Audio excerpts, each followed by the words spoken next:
Bien. Muy buenos días a todos quienes nos están siguiendo por la plataforma de EMOL TV y también por el Centro de Estudios Internacionales y la Facultad de Derecho de la Universidad Católica. Hoy día estamos en nuestra tercera sesión del ciclo internacional sobre el impacto global del coronavirus que está organizando el Centro de Estudios Internacionales de la Universidad Católica.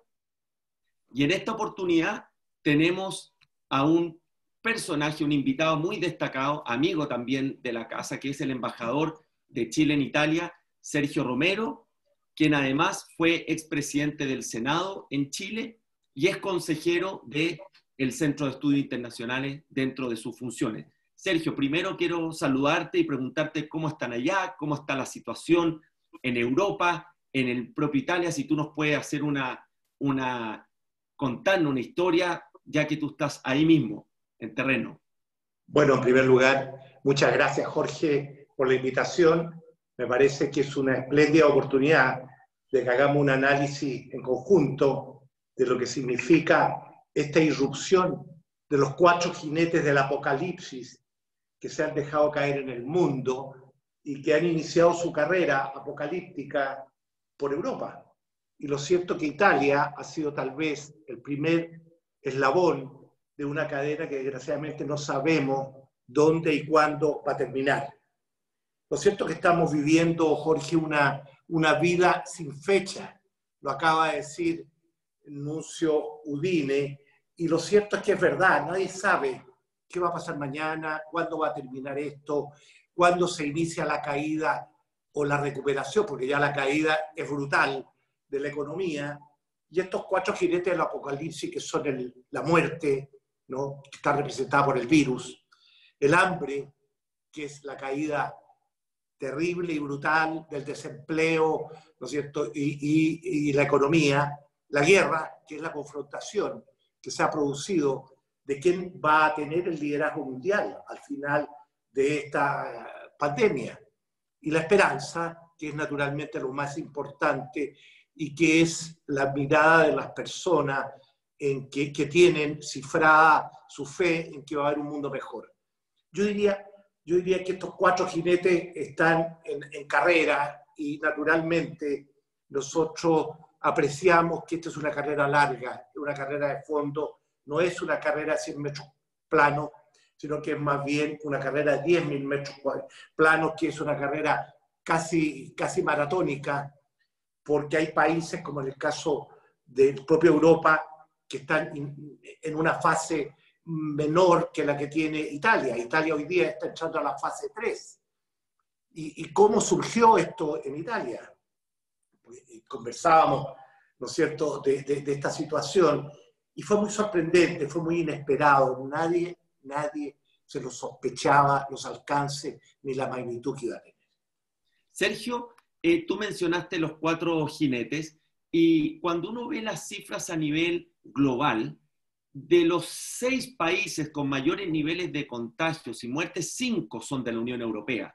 Está el caso que tú has mencionado de Italia, está España, Alemania, el Reino Unido, Francia, el propio Francia. Entonces, yo te diría que desde Chile, Sergio, a nivel internacional no hemos centrado mucho en Estados Unidos y China y la rivalidad estratégica, y hemos pasado a un segundo plano la delicada situación que está viviendo sanitaria, social y política, a la cual ya hablaremos, la Unión Europea. Entonces, llevado a Italia, ¿cómo fue cuando en los inicios esta coordinación entre el gobierno central y los gobiernos regionales, que es un tema que se plantea en Estados Unidos y que en el propio Chile hemos tenido una versión con las tensiones entre los alcaldes y el gobierno central, el gobierno, por decirlo de alguna manera? ¿Cómo funciona esa coordinación y cómo eso afectó también el manejo de la pandemia en el propio Italia? Mira, muy interesante el punto, porque la verdad es que la primera expresión preocupante fue cuando surge de improviso desde Milán un desbande un fin de semana. A mí me cuento una anécdota cortita. Me llaman de Santiago de Chile. Yo estaba un día sábado en la residencia, me llaman y me dicen: embajador, usted no me conoce, pero yo tengo a mi pareja, era una persona joven por la expresión, mi pareja, que está en Milán. Ah, pero qué bueno, le digo yo, que esté en Milán. O sea, no, me dice, si el problema es otro. ¿Cómo sale de Milán? ¿De qué me está hablando? Le digo yo.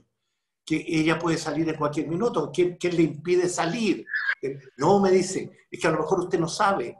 Y yo no sabía de que ese día sábado se había transmitido por WhatsApp un decreto que estaba en borrador. Y ese decreto, en el fondo, obligaba a una cuarentena con cierre de toda la región de Lombardía y de Venecia, del Véneto. Entonces, este joven chileno, ¿no es cierto?, se las averiguó para que viera usted que el amor es más fuerte. Se averiguó esto, yo me averigué por mi cuenta y ese mismo día sábado le dije efectivamente, en el WhatsApp de Milán, de toda la gente de Milán, está circulando un decreto en borrador, en virtud del cual se cierra Lombardía y el Véneto. Muchas gracias, embajador. No sabe lo que le agradezco. Mi pareja, ¿no es cierto?, va a salir antes de la medianoche a Francia. Y la verdad es que quedé sorprendido, me dije yo, pero de Santiago supieron antes que en el mismo Italia. Bueno, ese día se produce un desbande, cuando ya se conoce esto, y se empieza a subir la gente a los trenes. Y los trenes iban llenos, no partían en primer lugar, pero resulta que toda esa gente ya estaba con un virus. ¿Y por qué se produce el virus? Y esta es una cosa terriblemente impresionante. Y es de que hay una ciudad que se llama Bérgamo, sí, claro, donde hay un equipo de fútbol que se llama el Atalanta de Bérgamo, que es un equipo que ha tenido un gran desempeño futbolístico y está dentro de los mejores. Que fue a San Siro, a Milán, a jugar un partido de la Champions League con Valencia, de España. Llegaron 45.000 de Bérgamo al estadio San Siro, los mismos que llevaron el virus a Bérgamo, y en Bérgamo es la ciudad con más muerte que desgraciadamente existe en Italia. Esto es un tema pavoroso. El día que se escriba una historia real de lo que ha pasado es realmente impresionante, porque cada vez uno se va dando cuenta de que esto fue muy sospechado, sorprendió a la Unión Europea, sorprendió a los organismos internacionales, y ya vamos a hablar de ese tema. Mira qué interesante el concepto, Sergio, de pavor que tú mencionas. Aprovecho a los que se están sumando ahora, dale la bienvenida. Estamos transmitiendo esta conversación con el embajador de Italia, de Chile en Italia, Sergio Romero, a través de EMOL TV. Y quiero llevarte, embajador, justamente a dos hechos políticos que han sido muy interesantes las últimas 2 semanas en la Unión Europea. El primero es el primer ministro, Giuseppe Conte, que dice ante el Senado hace 2 días, o nos salvamos todos o tenemos el riesgo de hundirnos todos. Y luego el presidente Macron de Francia, en una gran entrevista al Financial Times, dice que la Unión Europea está enfrentando su momento de la verdad, entre transformarse en un simple mercado común o definitivamente continuar como un proyecto político. ¿Qué es lo que se discute hoy día, embajador, respecto de el momento de Europa, las tensiones, si tú puedes profundizar sobre esa materia? El momento de Europa es un momento de definiciones, de una definición de fondo, de mirar efectivamente cuál fue la visión que tuvieron los que fundaron esta Unión Europea, que esto viene después de la Segunda Guerra Mundial, en que estaban los de Gasperi, estaban los Konrad Adenauer, el propio Churchill, que estaban imaginando una Europa con un plan Marshall muy, muy importante, y ellos empezaron a analizar la posibilidad de unirse, de asociarse. Primero lo hicieron en el año 58 con un Tratado de Roma, que fue un paso muy importante, y luego ya Maastricht, el año 1993, consolida una estructura de organización en que 28 países, eran menos antes, partieron 7, entre ellos Italia, 7 países, hoy día son 28, y probablemente van a ser 27 muy pronto, porque el Brexit está en marcha y probablemente el Reino Unido se va a retirar. Pero lo importante de esto es lo siguiente, de que aquí ha habido una etapa que se ha cumplido. Esa es la sensación que hoy día existe en Europa, y que necesariamente Europa tiene que definir qué es lo que está por delante, definir cuáles fueron sus propósitos y cuáles son los propósitos. Sirve una organización que en el tiempo se ha ido poniendo muy pesada, muy lenta, muy burocratizada, como todos los organismos internacionales. Hay un diputado que participa en una sesión del Parlamento Europeo hace 2 días atrás que dice, mire, la Unión Europea, ¿me está escuchando? Sí. Ah, es que yo tengo una falta de conexión. La Unión Europea tiene cara de Naciones Unidas, tiene una mala cara. Lo dice un diputado europeo y se lo dice a la Ursula von der Leyen, en que está dándole una explicación a Italia de por qué la Unión Europea no acudió con la prestancia y con el tiempo necesario. Y había 5 personas en un Parlamento Europeo de 750 personas. Entonces, es dramático de que se visualice una situación de esta naturaleza, porque en la práctica nosotros lo que estamos hoy día observando son dos fases, una política y otra económica.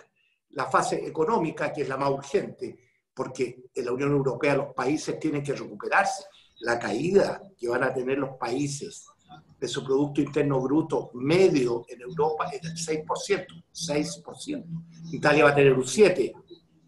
Yo lo quiero señalar de que con la globalización, la interconexión que hay en el mundo va a provocar un efecto devastador en todas las economías, incluyendo la economía china e incluyendo la economía de Estados Unidos. Entonces, nosotros hoy día estamos frente a una pandemia mundial, frente a una caída de la economía mundial, que no se había visto desde hace ya muchos años, pero en el tema de la Unión Europea, ellos están frente a un dilema. ¿Cuál va a ser la definición política que finalmente ellos van a lograr colocar encima de la mesa y acordar? Porque hoy día hay una gran decepción. Yo no les voy a decir la decepción que hay en Italia. Hay una decepción porque la Unión Europea no tenía previsto un evento de esta naturaleza. Entonces, una organización tan importante que no tiene previsto una situación que probablemente fue sorprendente para todos, pero que en una organización de este tipo era necesario de que hubiese al menos una preparación mínima. Aquí se cerraron las fronteras, se impidió de que Italia recibiera, ¿no es cierto?, mascarillas y recibiera insumos médicos, y entonces el pueblo italiano, que ha sido un pueblo extraordinariamente de una conciencia y de una convicción cívica enorme, y yo cada vez le expreso mi admiración, ha estado luchando prácticamente solo en este último tiempo. Ahora recién se está percibiendo una cierta comprensión de los demás países. De hecho, embajador, que mencionaba la cifra, el Fondo Monetario Internacional proyecta que el 2020 la mayor caída mundial la va a tener la Unión Europea, del orden del 7,5% del PIB, que es más del doble de la caída promedio del mundo. Y ahí tú mencionabas, embajador, las tensiones o esto que se conoce como las dos Europas. Esa Europa del norte, muy representada por Alemania y Holanda, y esa Europa del sur, representada por Italia, España, Portugal, y las tensiones que se generan en torno a lo que mencionabas. Italia acusa la falta de solidaridad europea, pero si vemos declaraciones, por ejemplo, la del ministro de Finanzas holandés, señala que no es justo que países de la Unión Europea más responsables fiscalmente, con menores niveles de deuda, tengan que subsidiar, en este financiamiento, subsidiar entre comillas, a estos países. ¿Cómo se enfrenta esa tensión norte-sur? Y después entraremos a otras consecuencias del orden del populismo, nacionalismo, etcétera, pero ¿cómo se enfrenta esa tensión de Europa ayuda al mundo, pero no está ayudando a los propios europeos? Pero por otro lado, ¿por qué nosotros vamos a subsidiar a países que han sido menos responsables fiscalmente a lo largo de los años? ¿Cómo? Y eso se está debatiendo hoy día en Bruselas, bien tú sabes, entre los presidentes de gobierno. Bueno, eso es claro. Definitivamente tu pregunta apunta al fondo de la cuestión. A mí me parece que aquí hay una Europa de países en dos velocidades.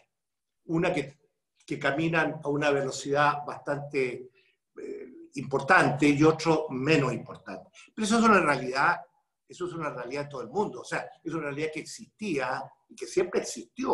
O sea, cuando se pusieron de acuerdo finalmente el año 93 en el Tratado de Maastricht y acordaron la apertura de la frontera y acordaron el sistema Schengen, ¿no es cierto? Ellos ya sabían de que existían esa dualidad o esa diferencia de velocidad de los países. Y resulta de que los países del sur han contribuido al fondo de la Unión Europea, igual que los países del norte, con mucho mayor esfuerzo, con mucha mayor dificultad, pero lo han hecho. Entonces, hoy día hay muchos países que se sienten prisioneros de la Unión Europea, porque dicen, bueno, si nosotros nos retiramos hoy día, nosotros vamos a perder todo el aporte que nosotros hicimos por tantos años. Entonces, aquí hay un tema que es muy complejo, porque en definitiva, la Unión Europea tiene que pensar cuál fue la razón por qué hoy día la Unión Europea es el grupo de países o de continente, digamos, el continente europeo, que ha sufrido con mayor fuerza el tema económico. Y es porque ellos han practicado desde muchos años un sistema de proteccionismo. Aquí, y lo hemos sufrido nosotros los chilenos, que cuando queremos vender salmón, ¿no es cierto?, a Europa, nos dicen un momentito, hay un salmón noruego que será no del mejor gusto de los chilenos, pero que obviamente nosotros tenemos que defender. Y así las cosas, no es solamente el salmón, sino también es la carne, sino también son los productos agrícolas. La protección agrícola en la Unión Europea es tremenda. Es cuestión de preguntarle a los franceses si un gobierno de Francia va a poder subsistir, si acaso se pierden esos proteccionismos. Entonces, aquí se está empezando a producir un efecto político, que era la pregunta que tú me formulabas. Porque en definitiva, en esta suerte de cuestionamiento, la gente dice, bueno, ¿y para qué vamos a estar asociados, que nos cuesta tan caro, que la burocracia de Bruselas y de toda la Unión Europea es enorme? ¿Para qué si nosotros podemos hacer, nosotros mismos podemos hacer nuestro propio gobierno? Se produce entonces una tensión y hay algo muy preocupante, de que las encuestas, en el caso italiano, arrojaban 70% en favor del europeísmo antes de la pandemia. Hoy día están en el 48%.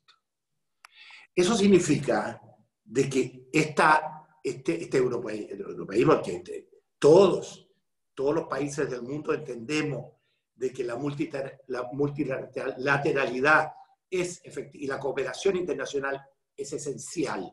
Y en eso yo quiero destacar algo, antes que se nos olvide, de que Chile ha participado desde el año pasado en un nuevo reimpulso a este proceso de cooperación internacional. Yo diría que ese grupo, en que está Alemania, está Francia, está Chile en América Latina como el primero, está Singapur, ese grupo puede, en definitiva, hacer una propuesta, porque también los organismos internacionales están afectados. La Organización Mundial de la Salud está siendo cuestionada, y está siendo cuestionada porque en definitiva se han ideologizado, se han politizado, y hoy día se acusa a la Organización Mundial de la Salud de tener una mirada pro-China, porque en definitiva, si nosotros analizamos cuál fue el desarrollo de la elección que hubo en la OMS, nos vamos a encontrar con varias sorpresas, pero no es del caso entrar en ella.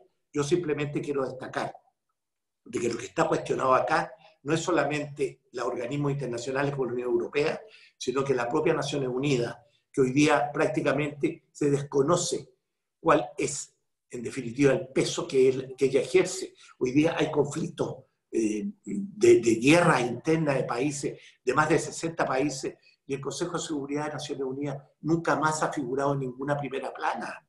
Yo me recuerdo en su tiempo, cuando estaba la guerra de Corea, cuando había toda la guerra de Vietnam, que el Consejo de Seguridad se reunía todos. Ahora no se reúnen. Ahora, ¿para qué se van a reunir si hay unos vetos que hacen prácticamente imposible de que estos organismos internacionales puedan avanzar? Simplemente subsisten. Fíjese, embajador, qué bueno que nos llevó a ese punto, porque así como está esta división política que estamos viendo en la Unión Europea, el cuestionamiento que venía desde antes a Bruselas, por decirlo de alguna manera, a su gobernanza, incluso los más críticos a su falta de utilidad, es algo que se está haciendo muy manifiesto en el multilateralismo. Lo tenemos en la Unión Europea, usted lo menciona con la OMS, la ONU, no nos olvidemos la Organización Mundial de Comercio, el año pasado con toda la guerra comercial que prácticamente tomó palco. Y Y lo que se está planteando, a ver qué es lo que opina usted en base a su experiencia, es avanzar hacia un multilateralismo efectivo, o como se dice, un multilateralismo más modesto, que se fija más objetivos, no necesariamente tan pretenciosos como fue la posguerra después de la Segunda Guerra Mundial, pero que fije ciertos objetivos y que esté consciente además que el multilateralismo tampoco puede resolver todos los temas. ¿Cómo se ve eso y cómo puede imaginar tú, embajador, para no ser tan binario, que es o se acaba la Unión Europea o continúa, una forma distinta de gobernanza o de ponerse de acuerdo donde la oposición de una nación no signifique que no se pueda avanzar por falta de consenso? Yo creo que esta alianza para el multilateralismo en la que participa Chile, en que el propio canciller Rivera ha participado en la reunión de la ACNUD del año 2019, apunta precisamente a lo que tú estás diciendo. Porque los países se están dando cuenta de que ya no se puede tener este tipo de estructura prácticamente con una mega burocracia que prácticamente es irresistible, y particularmente con una cierta ideologización. Porque digamos las cosas por su nombre. Aquí vino la directora de CEPAL a una entidad italiana a hablar de la desigualdad en América Latina. Y lo cierto es que lo único que dijo fue una cantidad de cuestiones que absolutamente no tenían ninguna base, que me obligó a mí a tener que replicarle, pero que CEPAL es un organismo económico de Naciones Unidas para la América del Sur. Todos los embajadores acreditados en Italia rechazaron y repudiaron esa declaración, salvo naturalmente Cuba y Venezuela y Nicaragua. Pero entonces hay organismos de Naciones Unidas que son representados, ¿no?, este tipo de países, o nosotros queremos una estructura internacional multilateral que efectivamente sea efectiva, interprete la realidad, porque hoy día es una realidad distinta. Hoy día hay una realidad, y lo que ocurra después de esta pandemia, de este paso a los jinetes del apocalipsis, va a ser una realidad distinta. Y hoy día uno de los problemas es que no hay un liderazgo internacional definido. Aquí, Estados Unidos ha mostrado una debilidad enorme, porque se ha mirado al interior, se ha mirado al ombligo, dice, ¿no es cierto? Y porque hay una elección que va a ser muy importante probablemente a fines de año, en que van a resolver sus problemas. Pero en la práctica Estados Unidos ha abandonado de alguna manera el liderazgo que lo caracterizó. Por otra parte, China tiene un problema de debilidad, porque hoy día se está produciendo un fenómeno en Europa, y esto es muy importante que ustedes lo tengan presente, de que hay cada vez más países que están planteando que China debe indemnizar los efectos de la pandemia. Estamos hablando de cifras realmente impresionantes. Alemania ya planteó derechamente de que China tenía que resolver pagar esa indemnización. Se ha unido Francia, se han unido otros países, y el Foreign Office también de la Unión del Reino Unido, y yo veo de que muy próximamente esto va a seguir avanzando, porque aquí hay un problema. Esta pandemia ha dejado en descubierto algo que también es muy importante en política internacional, que no ha habido ni claridad y no ha habido verdad. Y resulta que, y me acuerdo de Dean Acheson, un famoso secretario de Estado norteamericano, que dijo, mire, si el mundo lo único que hay que hacer es claro y decir la verdad. Y aquí esa claridad y esa verdad no existen, porque resulta que lo que ocurrió en Wuhan, lo que ocurrió en China, nadie lo sabe todavía a ciencia exacta cuál es su alcance, cómo se originó. Hay una serie de teorías que yo no voy a echar naturalmente, pero no cabe la menor duda de que aquí hay un cuestionamiento a la transparencia. Aquí no ha habido transparencia. Aquí hay muchos países que no dicen exactamente qué número o cómo están enfrentando esta situación. Hay una debilidad en la Organización Mundial de la Salud porque ha sido cuestionada por muchas razones.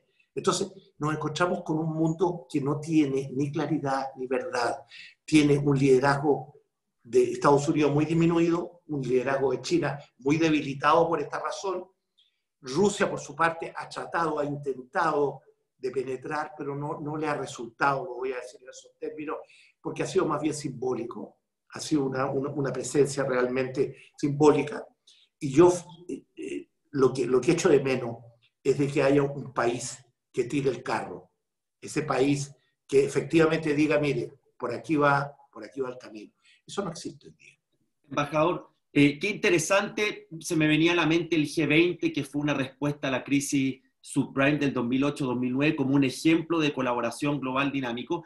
Y ya que nos llevó al tema de China, quiero plantearle también algunos acercamientos que había tenido China con la Unión Europea, en específico con Italia ya el año pasado, con la iniciativa de la Franja, la Ruta y la Seda, la inversión que hizo de adquisición de puertos en Grecia, el 5G, que algunos países sí se han declarado abiertos a que participe China. ¿Cómo?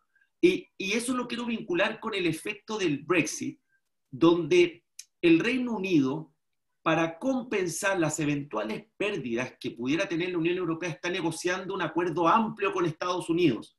Entonces, ¿por qué no podrían pensar países como Italia, que si eventualmente hubiese mayor presión de salirse del bloque, pudiera estrechar vínculos amplios con China, así como el Reino Unido, que tiene obviamente una vinculación histórica con Estados Unidos, lo está haciendo en una futura negociación amplia y profunda comercial? ¿Cómo ves tú ese tipo de presión y cómo China pudiera aprovechar esas oportunidades de una debilitada Unión Europea? Bueno, eso que estás diciendo tiene un problema de fondo muy importante, un tema de fondo muy importante, que es lo siguiente, que todo lo que ha ocurrido ha dejado de manifiesto de que ciertos sectores de populismo, sea de izquierda o de derecha, están de alguna manera planteando, y en el caso de Italia, Cinque Stelle, que es un movimiento populista de izquierda, o movimiento de izquierda, bueno, no quiero ponerle el calificativo, yo soy el embajador en Italia, y el canciller Luigi Di Maio es de Cinque Stelle. Ellos han procurado un acercamiento a China. Y ellos fueron los que de alguna manera le abrieron la puerta a este tema de la ruta de la seda.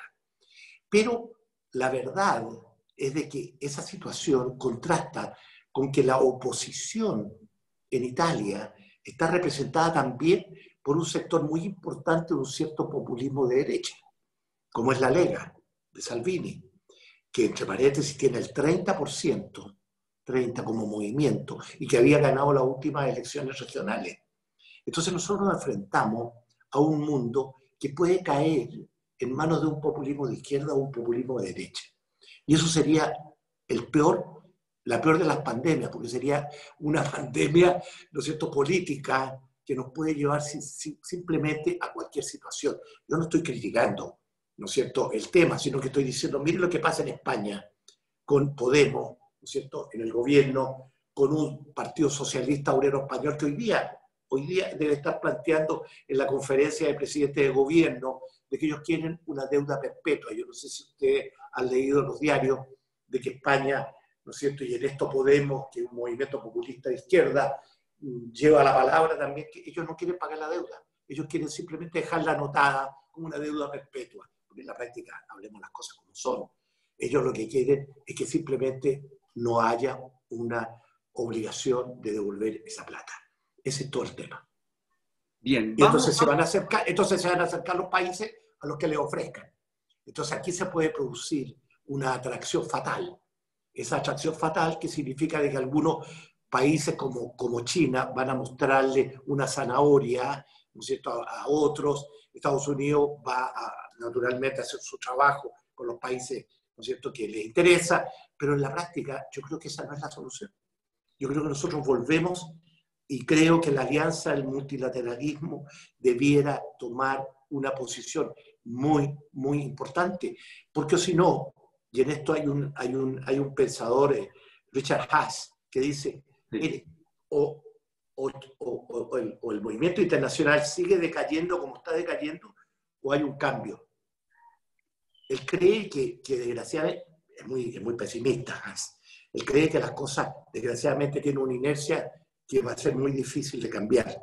Pero él dice, mire, puede ocurrir de que se produzca una suerte de acaso en que cambie esta situación y que haya una toma de conciencia de todos los países, cuestión que él la pone en duda, y yo también tengo alguna reserva respecto de esto. Nosotros tenemos que estar preparados en Chile y quiero a propósito de eso decirles de cómo nosotros advertimos la manera tan correcta que se está aplicando en Chile el tema de la aplicación sanitaria y enviar un saludo de verdad y reconocimiento. Todas las organizaciones europeas reconocen a Chile como uno de los países que ha enfrentado con mayor solvencia el tema del virus. Efectivamente. Embajador, ya que mencionó el tema del populismo, vámonos un poco a la compleja situación que tienen gobernantes de los países grandes de la Unión Europea, Francia, Alemania, Italia, con las presiones internas populistas. Y se lo describo de la siguiente manera. En Italia usted ha mencionado muy bien de la presión y crecimiento del populismo ante la falta de solidaridad europea. Pero en Alemania, la presión es por qué debemos ayudar a otros países que han sido más irresponsables y desatendemos nuestras urgencias internas. Entonces el populismo de norte a sur en la Unión Europea se une por distintas razones y quiero que, si usted nos puede explicar en la política interna europea, cómo estas presiones internas inhiben o restringen a gobernantes como Angela Merkel, Macron, propia Italia, a avanzar hacia a una solución global o una solución comunitaria como Unión Europea. ¿Cuánto está pesando esta presión populista en el futuro electoral de esos propios líderes y, por lo tanto, su incapacidad de avanzar en soluciones más colectivas? Bueno, nosotros tenemos que mirar el mapa de la Unión Europea y ver que la Europa del Este ya tiene muy estructurado gobierno de esa índole. Está Hungría con Orbán, está Polonia, hay varios países que están en la práctica, ellos están ejerciendo un cierto nacionalismo popular, que no es necesariamente populismo, porque populismo puede tener una expresión un poquito despectiva. Yo diría un nacionalismo popular que hace de que ellos, en alguna medida, están interpretando la inquietud y la decepción de los habitantes de esos países respecto de la acción de la Unión Europea. Pero lo curioso en el norte es de que ha surgido con mucha fuerza los grupos verdes, que son los partidos ecologistas, que están hoy día presionando en el caso alemán y en el caso holandés muy fuertemente para que haya una solidaridad en Europa de norte a sur. Y esto es inesperado porque nadie entendía de que estos partidos de desarrollo sostenible, estos partidos verdes pudieran adoptar una posición política que pudiera equilibrar de alguna manera, porque esos países tienen alianzas y asociaciones en que estos partidos ecologistas son muy importantes. Yo diría que el juego está en la mesa. Yo siento de que hoy día hay tendencias de muchos tipos. Hoy día se está demostrando que los gobiernos centralistas como Francia enfrentan con una menor posibilidad de éxito a los gobiernos descentralizados como Alemania. Alemania hoy día es el país que ha enfrentado con mejor posibilidades y con mejor acción y resultado la pandemia. Y eso es porque ellos tienen una descentralización efectiva. En el caso italiano, la descentralización a que yo me refería con el famoso decreto que se conoció por WhatsApp, es que tenían que preguntarle al gobierno regional para que le pusiera el visto bueno, y en esos 2 días que tenían que ponerle el visto bueno, se les escapó la pandemia. O sea, en la práctica van a tener que mirar de nuevo cuál es el sistema para este tipo y para otros, ¿no?, de desarrollos futuros. Porque si van a pasar lo mismo, de que al final por WhatsApp se va a saber cuáles son los borradores, en la práctica no hay ninguna posibilidad de enfrentar ningún evento sorpresivo en esta o en otra materia. Gracias, embajador. Quiero recordarle a quienes nos están siguiendo que estamos reuniendo preguntas del público para los últimos 15 minutos de esta actividad, donde ustedes pueden plantear sus inquietudes y yo, embajador, se las preguntaré directamente para que tengan esa posibilidad. Vámonos al tema inmigración. La Unión Europea se sabe que ha tenido presiones frente a la inmigración proveniente de África, proveniente de Oriente Medio, pero ¿cómo, embajador, pudieran generarse mayores restricciones en cuanto a la inmigración en el propio bloque? Recordemos que en el Brexit uno de los motivos de molestia o incomodidad era trabajadores también que provenían de la propia Unión Europea y que iban al Reino Unido a trabajar. ¿Ves esa presión? ¿Ves una tensión subyacente en el tema inmigratorio, pero dentro del bloque que pueda ser una consecuencia también de la pandemia? Sí, yo veo efectivamente a mediano plazo. Hoy día la inmigración está detenida porque nadie quiere venir a Europa. O sea, ni los propios países africanos, yo creo, van a querer entrar en un barco a algún lugar, a algún puerto de la costa europea. Hoy día se ha producido naturalmente una inhibición de esa inmigración, pero el problema está ahí, está bajo, aparentemente está bajo, pero va a surgir. Y ese es un tema que yo creo que es muy fundamental. Los países europeos tienen una tasa de nacimiento que es muy disminuida en relación a otros países. Y eso significa de que en la práctica, en el mediano y largo plazo, los grandes países industriales van a necesitar mucha participación de personas del extranjero que desarrollen trabajos que no están dispuestos los nacionales de ese país a desarrollar. Son los turcos que van a Alemania, son los albaneses que van a Croacia, en fin, todos sabemos, ¿no es cierto?, lo que ocurre. Son los temporeros que van a hacer las cosechas, ¿no es cierto?, agrícolas en España, en Francia o en Italia. Y lo cierto es de que esto va a tener un problema porque ya hoy día el tratado Schengen, que es un tratado de fronteras abiertas, ya está cerrada toda la frontera. Hoy día no hay posibilidad de que uno vaya de un país a otro en Europa.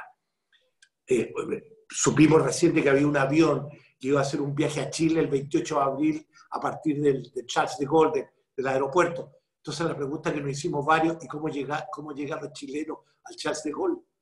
Si no va a poder salir de Italia a Francia, porque resulta que está cerrada la frontera. Entonces resulta que hoy día en la práctica están en derogación, o están en suspensión, voy a decirlo así, esos tratados, pero se produjeron de hecho. O sea, no hubo un acuerdo, ese tratado no había considerado esa materia. O sea, van a tener que revisar los términos futuros también del tratado de apertura de frontera, porque en la práctica, con el pretexto de la pandemia, que es un pretexto real, ¿no es cierto?, nosotros nos encontramos con que en la práctica la gente está confinada. Piensa usted que la Unión Europea ha repatriado 500.000 europeos que estaban fuera de Europa. 500.000. Pero resulta que cuántos extranjeros se han ido de Europa es una cifra por lo menos del doble. Por lo menos del doble. Y entonces yo creo en definitiva de que si no hay una definición de fondo respecto de cómo enfrentar una situación internacional, de cooperación internacional, nosotros simplemente vamos a quedar en una tierra de nadie, en que cada país va a jugar cada uno para su santo, como decíamos cuando éramos niños, cada uno para su santo, entonces cada uno resolvía sus problemas. Y yo creo que ese tema es un tema muy delicado. Yo vuelvo a insistir que nosotros tenemos que tener claramente organismos, primero despolitizados internacionales, porque desgraciadamente la politización está llevando a esos organismos a un descrédito y a una burocracia. Es una burocracia dirigida. Si, piensen ustedes que en la Organización Mundial de la Salud, el actual director fue elegido en una combinación política, ¿no? En que en la práctica no eran los antecedentes técnicos profesionales de esa persona, sino simplemente eran de otro tipo. Ahora, y hoy día el grupo de los 77 más China son los que están resolviendo y definiendo quiénes van a ser los que manejan los organismos internacionales. Hoy día la FAO, aquí en Italia, yo soy embajadora de la FAO, eligió, y me parece muy bien electo, a un secretario general chino, que es una persona muy preparada, pero la verdad que quienes se cuadraron con esa candidatura fueron todos los países menos Europa. Europa y Estados Unidos y toda la civilización occidental. Y ahora entro a un tema, si tú me lo permites, de un minuto. Sí, por supuesto. Yo creo que Europa finalmente va a tener que pensar y definir cuál es la Europa que ellos quieren. Si quieren una Europa cristiano-occidental, y estoy diciendo cristiano-occidental, no diciendo de que otros países no vengan a Europa, sino que simplemente de principios y valores cristianos occidentales, judeo-cristiano occidental. O simplemente vamos a tener una Unión Europea en la cual Giscard d'Estaing se jugó por una constitución y que perdió.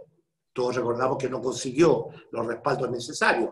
Nunca más se ha vuelto, según entiendo, a volver a tratar un tema de esta naturaleza.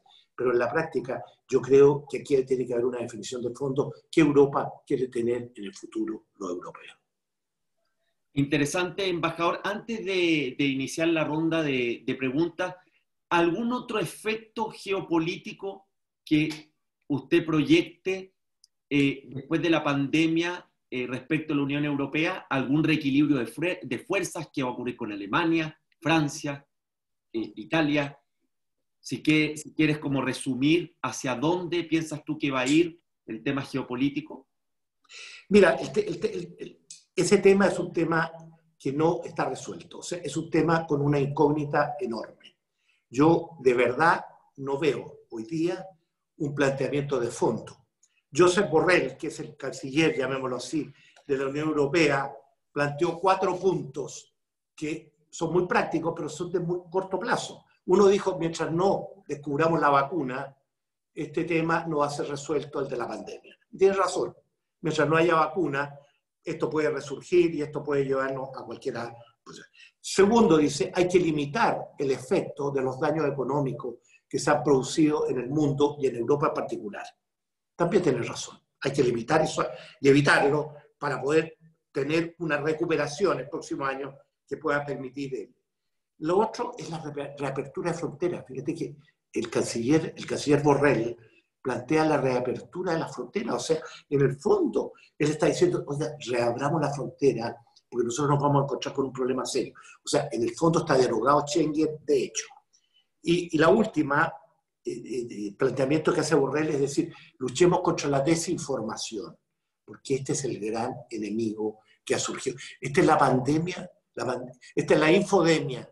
Hay una pandemia del virus y la infodemia es la pandemia de las fake news, que se ha inundado una vez más el mundo de noticias falsas, de noticias de una manera u otra, están realmente desnaturalizando un debate de fondo, porque en la práctica hoy día las redes sociales están desarrollando una funcionalidad de tal envergadura que las propias redes sociales se han visto en la obligación de limitar el número de envíos de WhatsApp o de otro tipo de mensaje, porque en la práctica se está utilizando para una finalidad de desinformación que es muy brutal. Muchas gracias, embajador.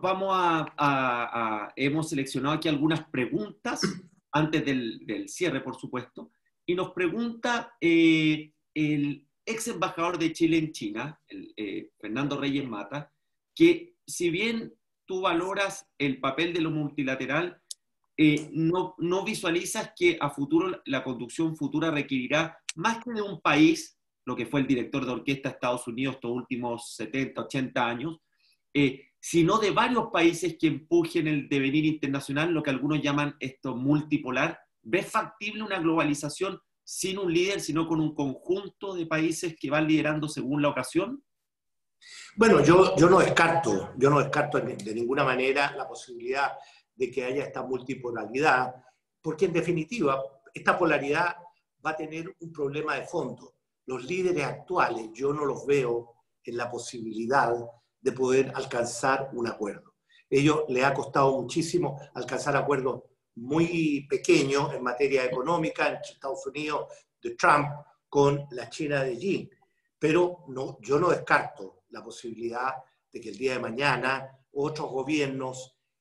El problema es de que Occidente y Oriente tienen dos maneras distintas de desarrollar sus políticas. La democracia en Occidente es distinta de la democracia en Oriente.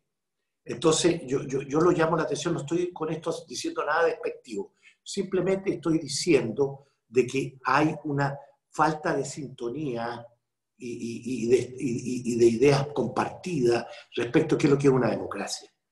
Y eso, naturalmente, va a tener un efecto. Y yo creo que uno de los efectos más negativos que puede tener la pandemia es de que haya una desvalorización de la democracia. Yo lo digo porque también advierto de que hay efectos muy nocivos. Ojalá de que estos grupos de países, no necesariamente un país, sino que varios, se puedan poner de acuerdo. Pero yo veo en general de que uno de los mayores afectados en términos políticos van a ser las democracias. Y los que de verdad creemos en la democracia nos tenemos que preocupar de que efectivamente haya la manera de modernizar la democracia, de actualizarla, de prestarla al servicio del hombre. Porque lo que sí estamos muy claro es que el último jinete de los apocalipsis, que es el del caballo blanco, que es el de la esperanza, la gente hoy día con esta pandemia lo único que quiere es tener un mundo mejor. Y ese mundo mejor lo va a buscar, obviamente, dentro de parámetros que pueden ser de un tipo o de otro tipo. Y ahí es donde yo tengo alguna prevención en el sentido de que hay una tentación. Las tentaciones de gobiernos fuertes que le garanticen a la población situaciones aparentemente razonables, mirado desde el punto de vista de desarrollo humano. No sé si me explico bien. Entonces, bueno, todo esto está encima de la mesa. Yo la verdad es que estoy muy preocupado, no solamente por la pandemia, que va a ser muy difícil y va a ser de muy largo plazo. Yo les advierto que este no es una carrera corta, esto es una carrera de 10.000 metros planos, y no es una carrera de 800 metros planos. Nosotros recién llevamos 400 metros. O sea, nos falta mucho tiempo. Y yo creo que es importante que nosotros nos pongamos a reflexionar, porque todos podemos ayudar. Embajador, si usted recuerda, hace 2 años hicimos en Chile, usted participó con la Fundación Chile-España, una actividad sobre la nueva norma europea de protección de datos. ¿A qué lo quiero llevar? Hoy día, dentro de esta discusión cultural, se plantea la mayor tolerancia a la, entre comillas, vigilancia digital que han empleado países como China, Corea del Sur, Singapur, Hong Kong, para identificar, aislar y advertir a la población de los contagiados. Esas técnicas, vistas desde nuestra óptica como más invasivas a la esfera privada, ¿cómo se están tomando en la Unión Europea? ¿Se consideran? ¿No se consideran? Esta es parte de la pregunta que nos hace una persona del público. Yo la encuentro muy interesante porque la verdad es que ayer los diplomáticos, los colaboradores que tenemos en la embajada, que tenemos una relación permanente y que están trabajando desde sus casas de una manera muy eficiente, nos plantearon un mensaje en que efectivamente se trataba del tema que tú me estás planteando, de nosotros informar a Chile acerca de unas aplicaciones, ¿no es cierto?, de teléfonos celulares, etcétera, en que tú puedes, en la práctica, puedas controlar con qué estás conversando. Yo les dije, me parece muy interesante, pero primero hagamos un estudio y un análisis para que se entienda bien el tema. Porque si nosotros vamos a exponer esta situación que va a resolver un problema real, nosotros podemos, en definitiva, estar afectando problemas y situaciones que atañen a valores y principios muy importantes del ser humano, que es la libertad, que es el derecho, digamos, a desarrollar sus aptitudes, de tener un cierto lugar de propio, porque en definitiva pueden definir muchas cosas más, porque uno puede partir por ahí y podemos terminar, quién sabe, en qué aplicación y de qué tipo. Entonces yo creo que nosotros tenemos que ser muy cuidadosos de que estas tecnologías puedan, por una parte, ser útiles para enfrentar este tipo de situaciones, pero por otra parte, no afectar la dignidad ni las libertades del ser humano. Esa es por lo menos mi posición.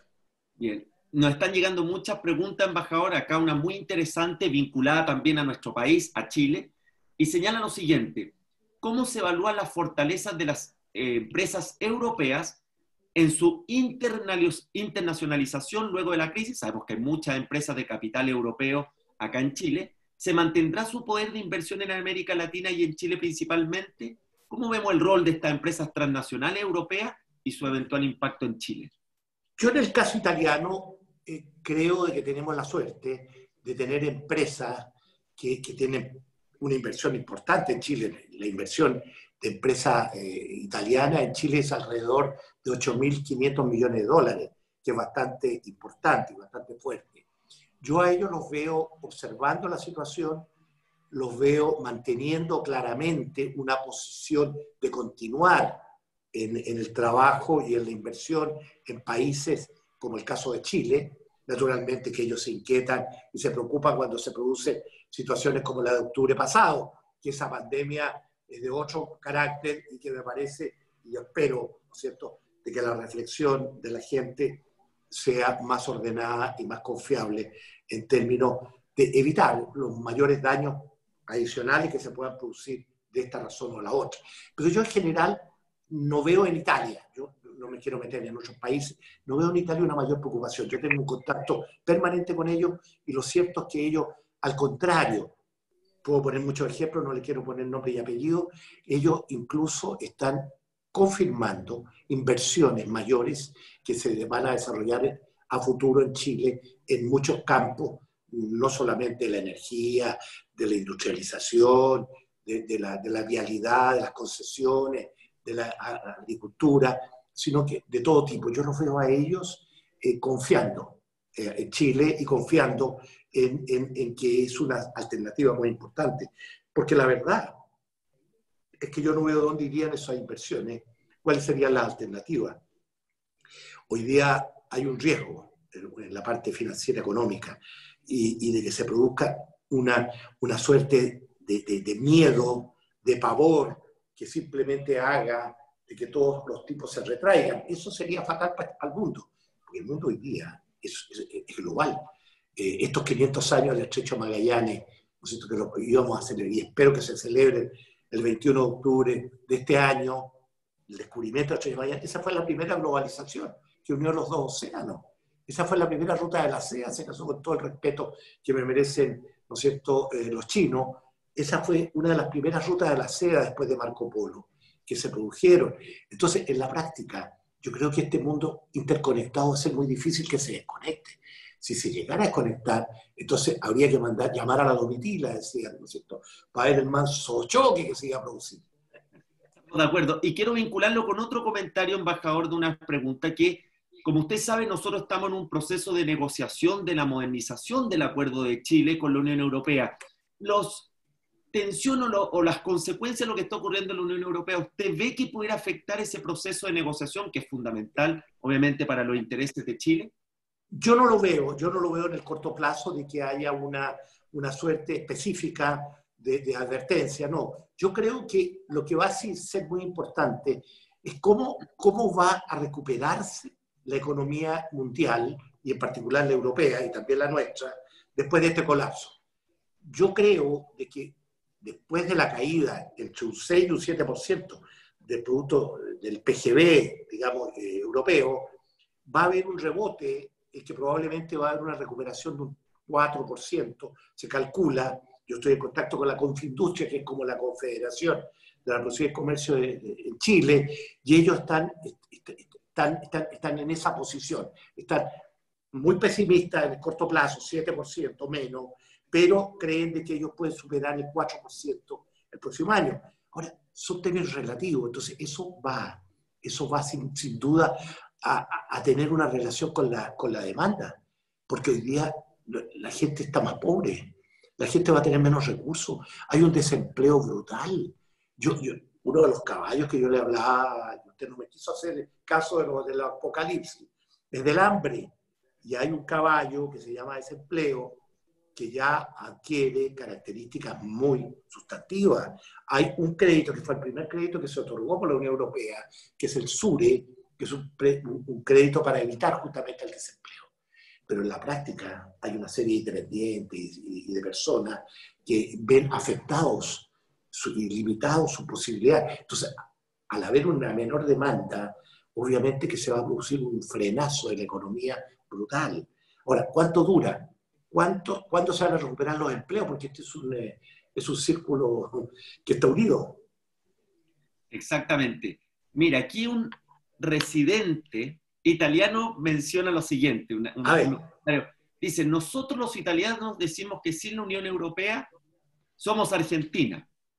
Y con todo el respeto y amor que le tiene a ese país, sin la Unión Europea, Italia sería mucho peor.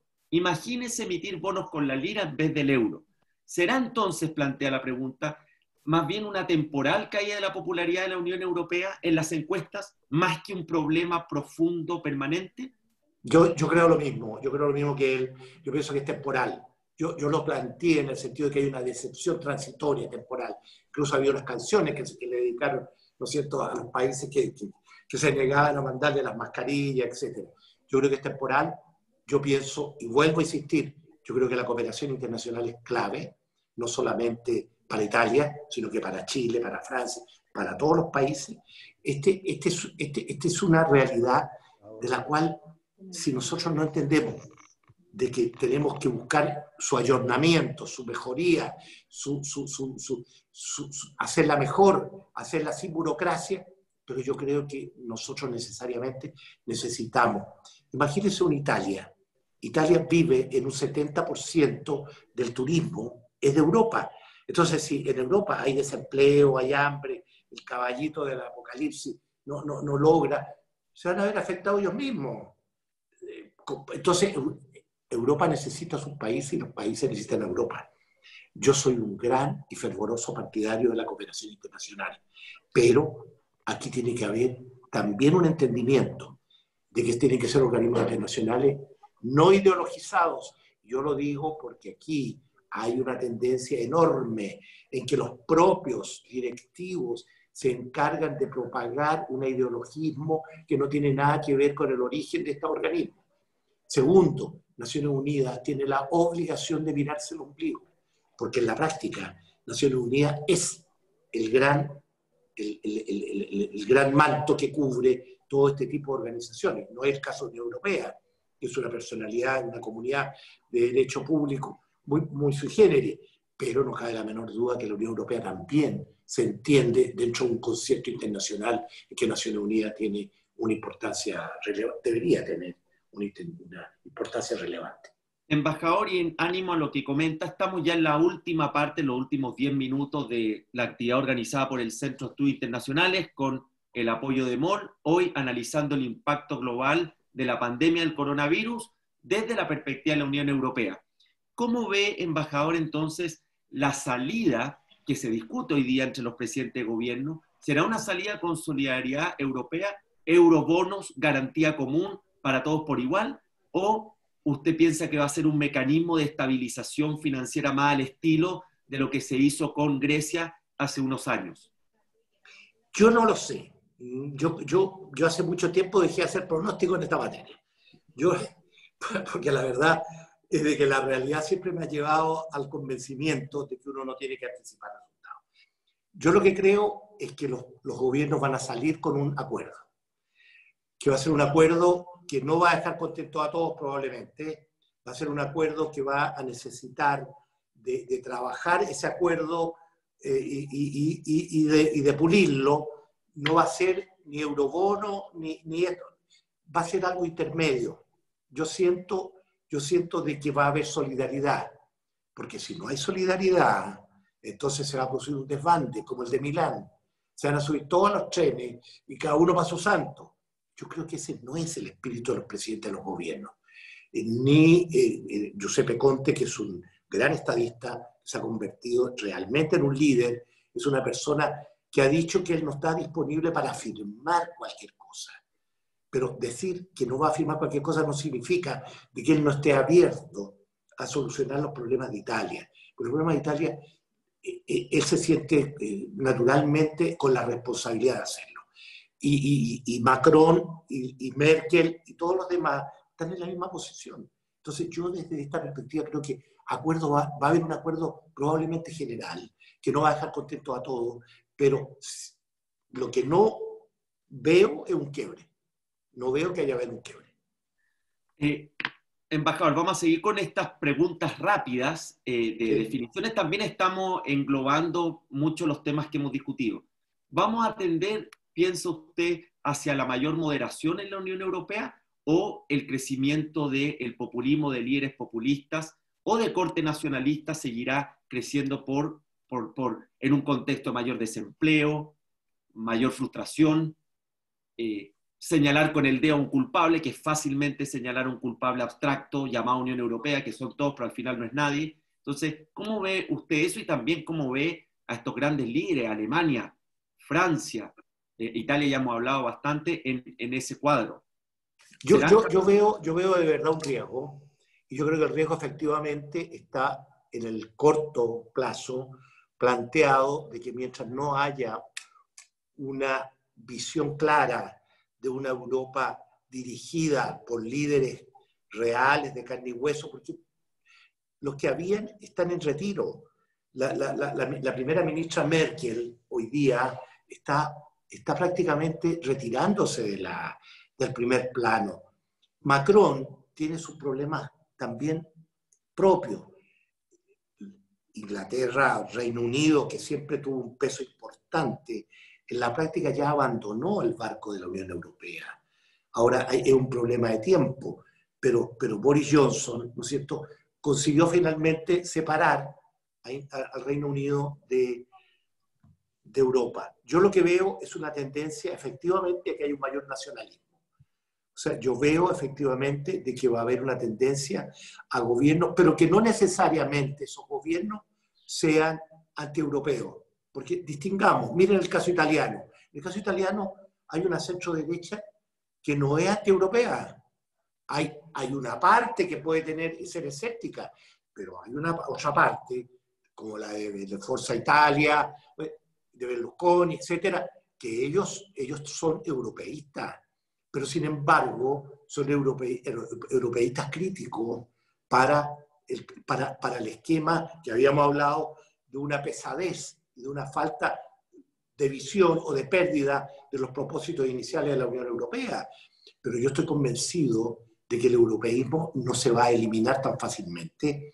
Yo creo de que va a haber un nacionalismo europeo, o sea, un nacionalismo que va a dar una alternativa importante para rehacer la Unión Europea, cuestión que no es malo que se haga, porque yo siento de que la Unión Europea no puede vivir ofreciendo disculpas. La disculpa que ofreció a Italia se la lleva el viento a las palabras.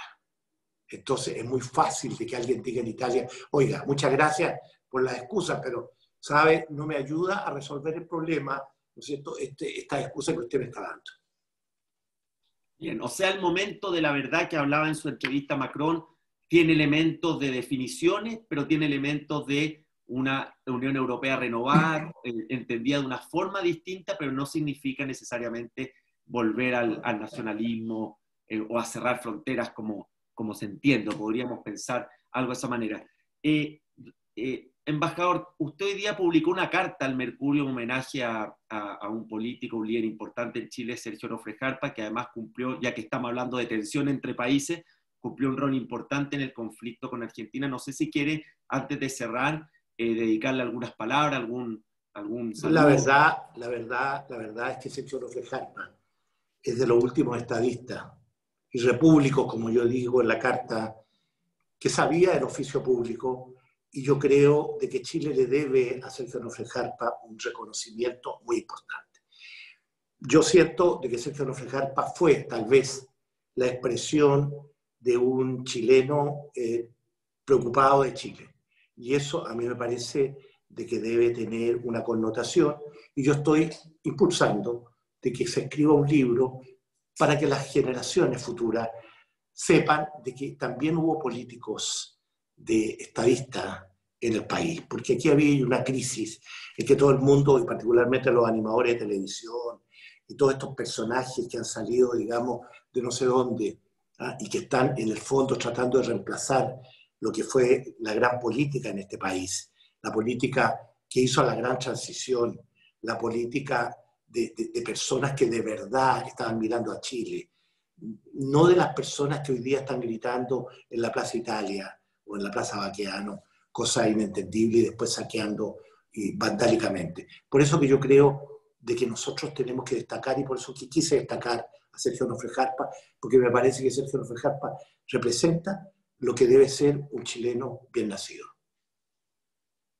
Bueno, muchas gracias, embajador. Antes de finalizar, ¿alguna conclusión, algunas palabras finales que quisiera para redondear esta actividad de la Unión Europea frente a la crisis y aprovechar también de agradecer a las cientos de personas, las miles de personas que nos están viendo, escuchando a través de la plataforma de MOL, del Centro de Alumnos Internacionales, Centro de Estudios Internacionales, perdón. Si quiere algunas palabras finales para ir ya completando esta muy interesante conversación sobre la Unión Europea y sobre la contingencia en general. Yo lo que quiero decirle finalmente es que la situación que vive hoy día el mundo nos debe hacer reflexionar a los chilenos en particular que estamos frente a un terremoto. Y cuando estamos frente a un terremoto, nosotros nos tenemos que unir.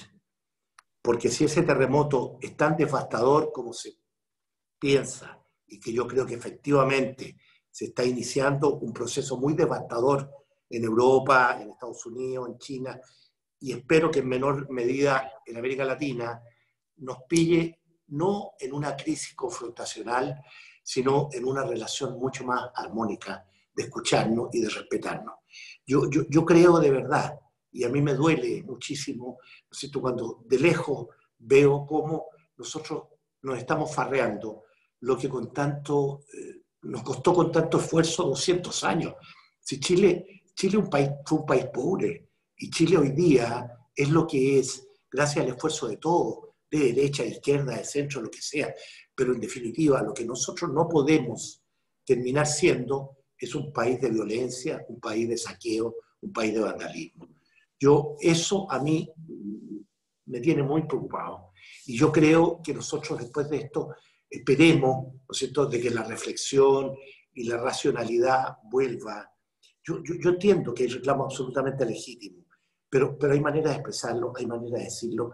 Yo francamente creo de que nosotros tenemos que dar la mano el día de mañana de verdad, hoy día virtualmente, para poder mirar un país que simplemente tiene la obligación de progresar, porque los chilenos siempre hemos sido muy solidarios entre nosotros. Muchas gracias, embajador, por su tiempo, por sus reflexiones finales, por el llamado también a que como sociedad chilena nos expresemos por los canales que corresponden, institucionales, por condenar la violencia y por su análisis de la situación de la Unión Europea, porque lo que buscamos, embajador, con este tipo de actividades es acercar a los chilenos, a nuestra audiencia, los temas internacionales, que muchas veces se ven como lejanos, pero que nos damos cuenta que tienen un impacto directo en nuestro país, en el futuro de nuestra sociedad y en general en el bienestar del mundo. Esperamos que se cuide allá en Italia, que ese país también siga progresando, como hemos leído los últimos días respecto a la crisis, y agradecer también a todos quienes nos siguieron por las distintas plataformas y por la oportunidad de tener estos debates de buen nivel, que vaya que falta la reflexión, la conversación pausada y no los 140 caracteres que solo buscan un mensaje o una cuña en particular. Bueno, embajador, que tenga muy buenas tardes ya allá en Italia y un saludo también a todos quienes nos escuchan, que tengan un buen día. Muchas gracias, Jorge, al Centro de Estudios Internacionales de la Universidad Católica, un saludo muy especial y muy personal. Yo soy consejero de usted y yo no renuncio a eso. Bueno, les vaya muy bien. Hasta luego. Hasta luego. Gracias. ¿Cómo se